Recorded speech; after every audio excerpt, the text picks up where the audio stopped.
Hi everyone, I'm Scarlett, a blogger focused on solving graphite material process problems. Behind me is a team of Chinese technical experts with extensive production and R&D experience. Today, we are starting a brand new series, the Anode Material Purification Playbook. In this series, I'm going to share with you the battle-tested strategies and cheat codes for building a world-class anode plant. And we are starting with the most fundamental choice you make.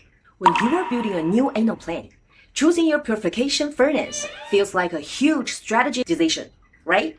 But what if I told you you are not just choosing a piece of equipment, you are choosing your game difficulty. On one hand, you have the old Acheson furnace. That's easy mode. Simple, direct, but let's be honest, most modern players skip this. But many of you choose hell mode, batch furnace. So, why do I call the batch furnace hell mode? Because, while it looks modern, it secretly creates 3 nightmares for your process. In China's hyper-competitive market, a real Asura Field. We've paid millions in tuition fees to learn how to master them. Let me walk you through these nightmares. First, the consistency nightmare. A batch furnace heats unevenly. Period. This means the powder in the middle is perfectly cooked, but the powder on the edge is half raw.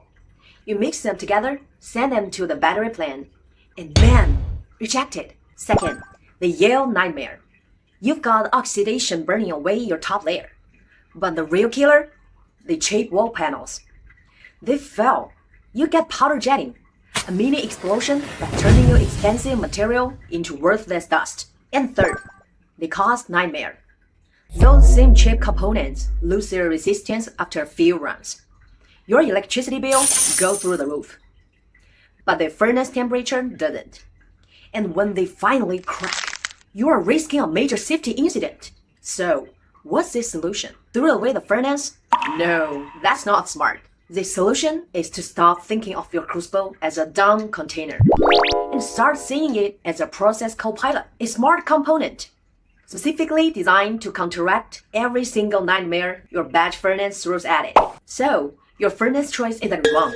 Your equipment strategy is. In the next episodes of our playbook, I will show you exactly how this co-pilot works to solve your yield, consistency, and cost problems one by one. Make sure you subscribe so you don't miss it. I'm Scarlett, a blogger focused on solving graphite material process problems. See you next time.